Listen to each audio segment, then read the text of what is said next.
மத்தேயு 5:3 வசனம்.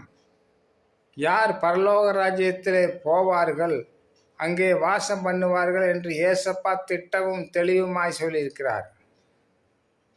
அவர் வாயை திறந்து சொன்னது, ஆவியில் எளிமையுள்ளவர்கள் பாக்கியவான்கள், அவர்கள் பரலோக ராஜ்யம் அவர்களுடையது.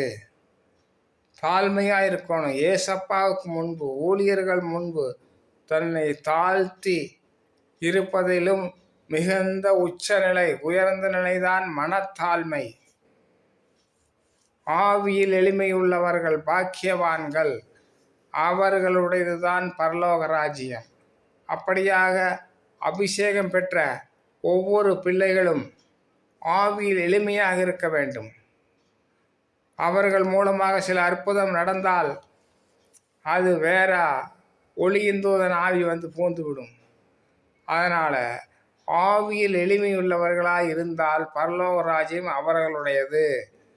எப்பொழுதும் தன்னை தாழ்த்தி கொண்டே இருக்க வேண்டும். அந்த தாழ்த்தில் உயர்ந்த நிலைதான் ஆவியில் எளிமை. ஏசப்பாவின் நாமத்தில் உங்களை ஆசீர்வதிக்கிறேன் பிரியமானவர்களே. God bless you.